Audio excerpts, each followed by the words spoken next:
Bisakah orang jadi baik tanpa beragama? Bisakah orang jadi baik tapi menentang Tuhan? Bisakah orang bermoral tapi nggak percaya Tuhan? Yuk kita bahas.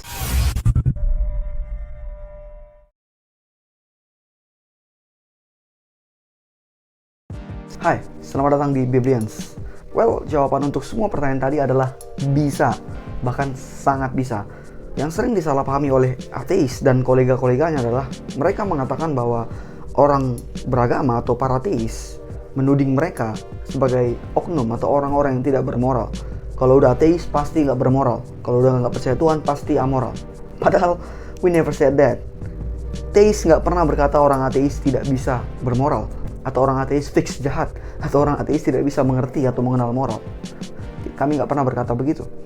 Pertanyaan sebenarnya bukan apakah orang ateis bisa jadi baik, atau apakah orang yang tidak mengenal atau percaya Tuhan bisa bermoral.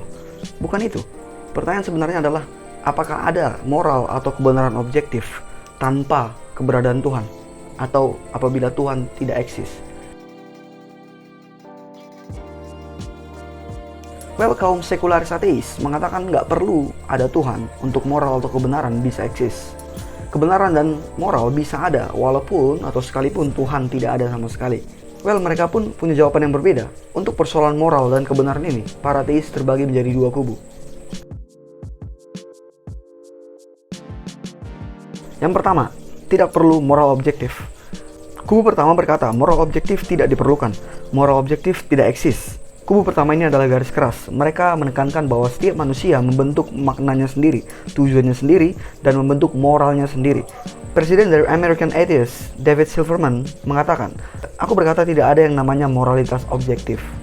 Semua moralitas itu relatif. Kita semua membuat moral kita sendiri." Prinsip ini punya kesalahan besar. Kalau moral memang subjektif semata, bagaimana menyatakan A sebagai perbuatan yang salah atau benar untuk semua orang? Mungkin mereka akan menjawab dari apa yang telah disepakati oleh mayoritas atau masyarakat. Maka dari itu manusia bertanggung jawab atas perbuatannya kepada dirinya sendiri dan juga kepada masyarakat atau mayoritas. Seperti yang juga diutarakan oleh David Silverman. Masalahnya, kalau moral berasal dari kesepakatan mayoritas daripada masyarakat, bukankah berarti semua masyarakat atau bahkan semua individu, semua orang bisa membuat moral mereka sendiri? Itu konsekuensinya. Jadi kalau semisal mayoritas masyarakat mengatakan membunuh itu salah, tapi ada kelompok lain yang mengatakan bahwa membunuh itu benar, moralitas mana yang harus diikuti? Well, mungkin kelompok yang berkata membunuh salah, mereka akan bilang, ya berdasarkan moralitas kami akan menghukum orang yang berkata membunuh tidak salah. Tapi, wait, bagi kelompok yang mengatakan membunuh itu benar, mereka tidak layak dihukum karena pendapat itu. Karena bagi mereka itu kebenaran. Jadi, hukum yang mana? Pendapat yang mana? Moral yang mana yang mau diikuti? Well, mungkin mereka akan berkata, nggak mungkin terjadi hal seperti itu. Wait, mungkin dan sudah terjadi. Itu bukan cuma asumsi, tapi sudah sejarah. Saat Perang Dunia II, Nazi di bawah perintah Hitler membantai 6 juta orang Yahudi. Dan mereka, terutama Hitler, sama sekali nggak merasa itu salah. Malahan Hitler menegaskan mereka melakukan hal yang benar, karena derajat mereka lebih tinggi dari Yahudi. Dan Yahudi yang rendah itu memang harus dibinasakan. Dan itu menjadi dasar genosida dilakukan. Jadi berdasarkan moral mereka, moral Jerman, moral Hitler, mereka nggak bisa dihukum karena membunuh Yahudi adalah sebuah kebenaran. Tapi berdasarkan moral lawan mereka seperti sekutu dan termasuk tentunya bangsa Yahudi sendiri, perbuatan mereka itu salah besar. Jadi moral mana yang harus diikuti kalau memang moral subjektif? Dan kalau memang moralitas itu subjektif, seharusnya Nazi Jerman nggak perlu dilawan saat Perang Dunia II. Dan kalau begitu perang nggak perlu ada. Ya biar aja mereka terus melakukan itu, kan itu moral mereka. Kemudian kalau seandainya waktu itu Jerman menang Perang Dunia II, lalu mereka mengajarkan seluruh dunia bahwa membunuh Yahudi itu adalah moral dan benar, maka itu jadi kebenaran juga bagi seluruh dunia. Karena moral itu subjektif toh, plus seluruh dunia atau mayoritas sepakat. Jadi implikasi untuk kehidupan kita sekarang, kalau memang moralitas itu subjektif, maka jangan pernah protes, jangan pernah menuntut kalau ada orang yang mungkin menyakiti kalian atau merugikan kalian. Seperti mungkin merampok atau mencuri atau menyakiti saudara keluarga kalian. Jangan pernah menuntut, jangan pernah marah, jangan pernah protes. Kenapa? Karena bisa jadi itu adalah kebenaran bagi mereka atau moral bagi mereka. Seperti Nazi Jerman tadi.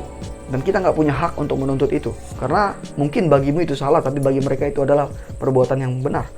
Kan moralitas subjektif. Jadi ya biar aja dia melakukan moralnya.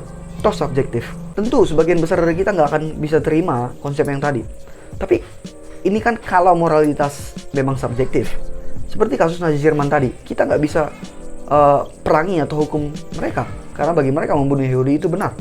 Dan begitu juga implikasinya ke kehidupan kita. Kalau moral memang subjektif, kita nggak bisa hukum orang atau tuntut orang yang melakukan perbuatan merugikan bagi kita. Karena mungkin bagi mereka itu benar.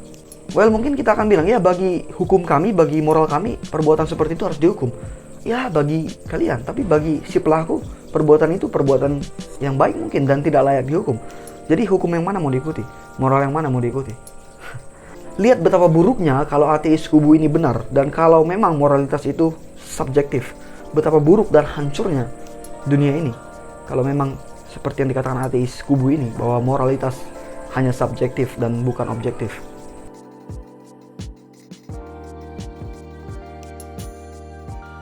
Kubu kedua, moral objektif memang ada, tapi bukan dari Tuhan. Ateis kubu ini lebih fleksibel dengan mengatakan bahwa kebenaran dan moral objektif itu memang dan harus ada. Karena tanpanya dunia akan kacau, seperti kasus moral subjektif tadi. Kendati demikian, ateis yang ada di kubu ini seperti Sam Harris dan Richard Dawkins tetap mengatakan bahwa moral objektif bukan berasal dari Tuhan sekalipun itu ada. Dan moral objektif itu tetap ada sekalipun Tuhan tidak ada atau tidak eksis. Dan mereka pun punya penjelasan bagaimana moral objektif bisa ada tanpa keberadaan Tuhan. Bagaimana itu bisa ada? Mereka punya dua jawaban untuk ini. Yang pertama, pemikiran manusia. Bagi ateis kubu ini, moral objektif bukan berasal dari Tuhan, melainkan dari pemikiran manusia dalam merenungkan dan menyikapi sekitarnya atau fenomena di alam sekitarnya, yaitu biologis geografis. Dan kemudian bagaimana ia merenungkan dan menyikapi fenomena antar sesamanya, yaitu sosiologis. Dari situlah kemudian moral yang terbaik atau moral objektif muncul. Itu kata kubu yang ini. Dan perenungan ini sudah dimulai sejak ribuan tahun lalu, tepatnya saat era filsafat klasik Yunani. Well, kalau kebenaran objektif berasal dari pemikiran manusia semata, maka ada beberapa masalah berat mengikutinya. Masalah pertama, dari mana kita bisa tahu dan yakin pemikiran itu memang benar secara objektif dan bukan subjektif semata atau cuman pendapat atau selera manusia atau kalangan tertentu? Mereka akan jawab, ya dari mayoritas manusia yang sepakat memandang itu sebagai kebenaran. Nah itu sudah benar. Seperti membunuh itu salah, semua orang sepakat kan? Well, katakanlah moral objektif memang bergantung pada mayoritas orang sepakat tentang suatu hal sebagai benar atau salah. Lantas bagaimana menjamin semua orang harus mau menerima pemikiran itu? Semisal ada minoritas atau kelompok lain yang nggak sepaham, bagaimana menyikapi mereka? Apa yang nggak sepaham dan nggak menerima harus dibasmi? Kenapa harus dibasmi? Bukankah mereka juga punya hak membentuk moral mereka sendiri? Toh moral objektif berasal dari pemikiran manusia kan? Toh pada awalnya moral hanyalah hasil buah pikir sekelompok kecil manusia, bahkan individu kan? Dan awalnya mereka masih minoritas.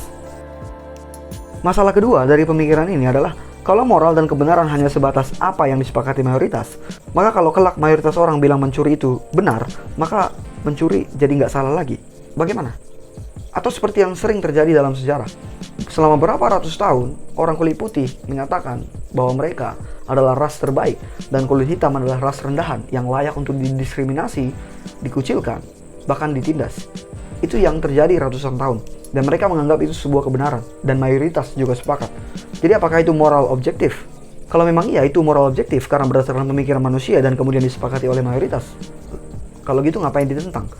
Ngapain harus ada pembelaan terhadap orang kulit hitam? Kan itu sudah moral bahwa orang kulit hitam boleh ditindas. Kan berdasarkan pemikiran manusia dan mayoritas sudah sepakat. Kenapa harus ada penentangan terhadap itu? Kenapa harus ada penentangan terhadap rasis dan sebagainya? Tapi nyatanya keunggulan ras kulit putih yang selama ratusan tahun dianggap sebagai kebenaran akhirnya berubah. Dan kini mayoritas orang di dunia menentang rasis. Sementara definisi kebenaran objektif adalah kebenaran yang tetap dan tidak akan berubah-ubah. Dan kalau kebenaran dan moralitas hanya sebatas pemikiran manusia dan kesepakatan mayoritas, maka itu akan berubah dan terbukti sudah sering berubah-ubah.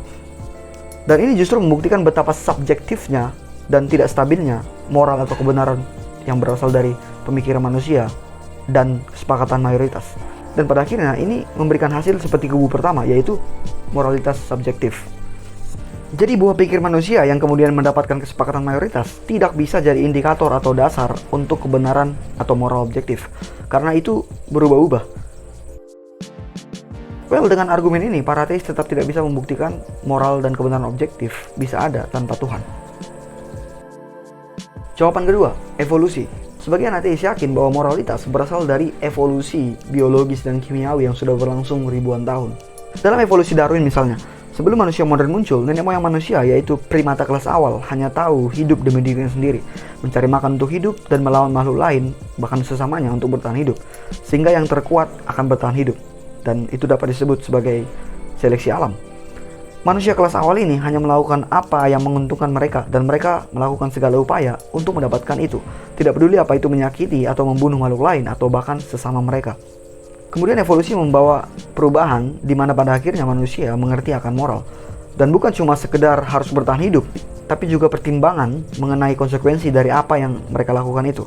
Ini pun membuat manusia tahu bahwa menyakiti makhluk lain atau bahkan sesamanya itu tidaklah baik atau benar. Jadi evolusilah yang mengubah manusia, mengubah pola pikirnya, dan mengubah cara bagaimana mereka harus hidup dengan sesama dan dengan alam ini. Tapi ada beberapa kesalahan besar dengan argumen ini. Pertama, sekalipun evolusi benar, itu tidak bisa menunjukkan dari mana moralitas objektif bisa ada. Dan evolusi tidak pernah bisa menjadi dasar adanya moralitas objektif atau munculnya moralitas objektif. Karena evolusi hanya menjelaskan bagaimana makhluk hidup, katakanlah manusia tadi, berperilaku dan berubah perilaku, bukan memberi alasan kenapa perilaku itu benar pada dasarnya. Apalagi memberitahu apa itu moral pada hakikatnya dan dari mana asalnya. Menyatakan evolusi sebagai sumber daripada kebenaran atau moral objektif adalah kekeliruan besar, dan ini menunjukkan miskonsepsi antara epistemologi dan ontologi. Epistemologi adalah bagaimana kita mengerti sesuatu, atau ilmu tentang bagaimana kita mengetahui atau mengerti sesuatu. Seperti kita mengerti bahwa nenek moyang manusia, primata kelas awal, mula-mulanya egois, tidak tahu moral dan kemudian berevolusi menjadi mengerti moral. Itu epistemologi. Sedangkan ontologi adalah mengerti tentang hakikat suatu hal dan termasuk dari mana hakikat itu berasal atau bisa ada pada dasarnya. Jadi kalaupun benar, evolusi hanya menjawab epistemologi, yaitu bagaimana kita mengerti tentang bagaimana manusia pada akhirnya mengerti moral. Dan evolusi tidak bisa dan tidak akan menjawab ontologi, yaitu apa hakikat moralitas dan dari mana moralitas objektif bisa ada. Kesalahan kedua, mengatakan moralitas objektif berasal dari evolusi adalah sebuah kesalahan pengkategorian. Ini sama seperti menanyakan apa aroma dari warna merah atau bagaimana suara dari warna biru. Warna tidak punya aroma atau suara. Warna bukan hal yang bisa dideteksi oleh indera pendengaran atau indera penciuman. Singkatnya, warna, aroma, dan suara tidak berada dalam kategori yang sama. Dan karena itu tidak bisa dibahas atau dipersoalkan dalam konteks yang sama. Sama halnya dengan moral. Moral itu bukan bagian dari biologi atau kimia. Tidak ada unsur kimiawi dari moral. Moral tidak terbuat dari molekul atau atom-atom. Hal ini sama seperti yang diungkapkan oleh Frank Turek dalam bukunya Stealing from God. Pertama, mencoba menjelaskan moralitas dengan biologi adalah kesalahan pengkategorian besar. Sebuah kesalahan pengkategorian adalah ketika Anda memperlakukan sesuatu dalam satu kategori seolah-olah itu milik kategori lain. Pertanyaan seperti yang diajukan sebelumnya melakukan kesalahan itu. Apa itu komposisi kimiawi keadilan? Atau seperti apa rasanya keberanian? Keadilan dan keberanian tidak memiliki bahan kimia atau rasa, sehingga pertanyaan-pertanyaan itu melakukan kesalahan kategori. Hal yang sama berlaku ketika ateis mencoba menjelaskan hukum moral melalui proses biologis. Moralitas dan biologi berada dalam kategori berbeda. Anda tidak dapat menjelaskan hukum moral yang non-material dengan proses biologis yang material. Keadilan tidak terbuat dari molekul. Alasan ketiga, kenapa mengatakan evolusi adalah sumber daripada moralitas objektif adalah kesalahan. Evolusi tidak mungkin menjadi sumber daripada moralitas objektif karena evolusi pada dasarnya berubah-ubah. Makanya dinamakan evolusi toh. Seperti hal yang tadi, bahwa manusia awal melakukan apapun bahkan membunuh sesamanya untuk mendapatkan yang dia inginkan dan tidak melihat itu sebagai kesalahan. Kemudian manusia sekarang memandang itu salah. Itu adalah sebuah perubahan yang masif. Sedangkan sesuatu hal tidak dapat dikatakan objektif apabila itu berubah-ubah. Itu sebabnya evolusi yang berubah-ubah tidak mungkin menjadi sumber daripada moralitas objektif. Dengan demikian, para ateis juga tetap tidak bisa menunjukkan bahwa moralitas objektif bisa ada tanpa keberadaan Tuhan. Karena dua argumen mereka, baik itu pemikiran manusia dan evolusi biologis, tidak bisa menunjukkan dari mana atau bagaimana moralitas objektif bisa ada. Malah menunjukkan betapa subjektifnya dan betapa berubah-ubahnya moralitas tersebut kalau memang berasal dari pemikiran manusia atau evolusi biologis. Dan ini sama sekali menyalahi hakikat dasar daripada objektivitas, yaitu tidak berubah-ubah dan tetap.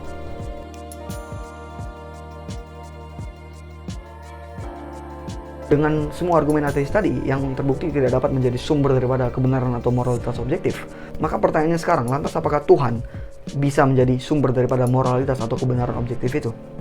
Sebelum ke situ, pada dasarnya objektivitas tidak mungkin dan tidak akan berubah-ubah. Itu sebabnya objektivitas tidak mungkin berasal dari manusia yang selalu berubah-ubah atau berasal dari evolusi yang juga selalu berubah-ubah. Sama halnya dengan perkara moral. Moral objektif tidak mungkin berasal dari manusia karena sudah terlalu banyak ketidakselarasan dan pertentangan moral antara manusia. Belum lagi pandangan moral manusia yang selalu berubah-ubah. Begitu juga dengan evolusi biologis yang terbukti selalu berubah-ubah. Itu sebabnya dinamakan evolusi. Maka moral objektif pun tidak mungkin berasal darinya. Karena sifatnya itulah, maka sesuatu yang objektif harus berasal dari sumber yang tidak pernah berubah-ubah. Termasuk moral dan kebenaran objektif juga harus berasal dari sumber yang tidak berubah-ubah dan tidak berkembang menjadi lebih baik atau yang disebut evolusi. Jadi kalau kebenaran atau moral objektif itu memang ada, maka itu tidak mungkin berasal dari sumber yang berubah-ubah atau subjektif atau berevolusi. Tidak mungkin, karena pada dasarnya dia harus objektif. Maka dari itu, kebenaran objektif atau moral objektif harus berasal dari sumber yang tetap dan tidak berubah-ubah. Dan satu-satunya entitas pribadi yang tidak berubah-ubah adalah Tuhan. Dia kekal dan tidak ada perubahan dalam dirinya, seperti yang dikatakan dalam Yakobus 1 ayat 17 dan Maleakhi 3 ayat 6, bahwa Tuhan Allah tidak pernah berubah. Dan karena itu, moral objektif harus berasal dari Tuhan. Well, kenapa nggak berasal dari matematika aja? Toh matematika juga nggak pernah berubah kan? Iya memang, tapi matematika bukan pribadi. Selain harus berasal dari yang tidak berubah, moral objektif juga harus berasal dari pribadi. Karena hanya pribadi yang bisa memberikan moral dan tahu soal moral. Matematika hanya konsep, bukan pribadi. Dan matematika tidak tahu apapun soal moral, apalagi memberitahu apa itu moral. Kembali mengutip dari buku Stealing from God oleh Frank Turek. Selanjutnya, hukum moral bersifat preskriptif dan berasal dari agen pribadi yang berwibawa. Proses biologis bersifat deskriptif dan tidak memiliki otoritas untuk memberitahu Anda apa yang harus dilakukan. Bagaimana mungkin kode genetik yang bermutasi memiliki otoritas moral untuk memberitahu Anda bagaimana Anda harus berperilaku? Sama halnya dengan matematika tadi, matematika bersifat deskriptif dan tidak mempunyai otoritas untuk memberitahu apa itu moral atau apa yang harus kita lakukan atau bagaimana kita harus berperilaku. Jadi sekali lagi, moral objektif harus berasal dari yang tidak berubah dan pribadi, bukan seperti matematika.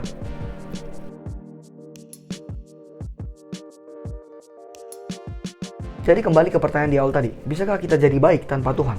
Tanpa Tuhan yang dimaksud di sini adalah Tuhan memang tidak ada keberadaan Tuhan sama sekali. Bisakah kita jadi baik? Atau adakah kebaikan itu?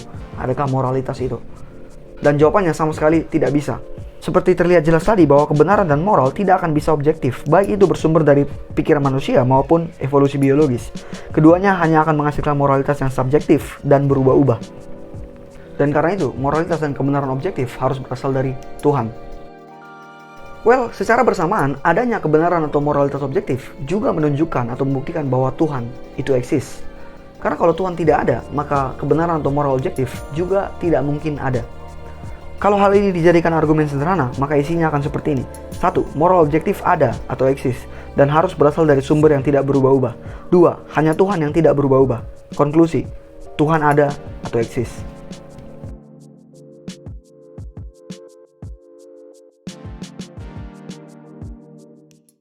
Hai, terima kasih udah nonton. Bagi teman-teman yang sudah subscribe, aku ucapkan terima kasih banyak. Yang belum, aku harap kalian mau subscribe, like, comment, share, supaya semakin banyak yang terberkati dan belajar bersama kita. Sampai sini video ini, dan seperti biasa, bye.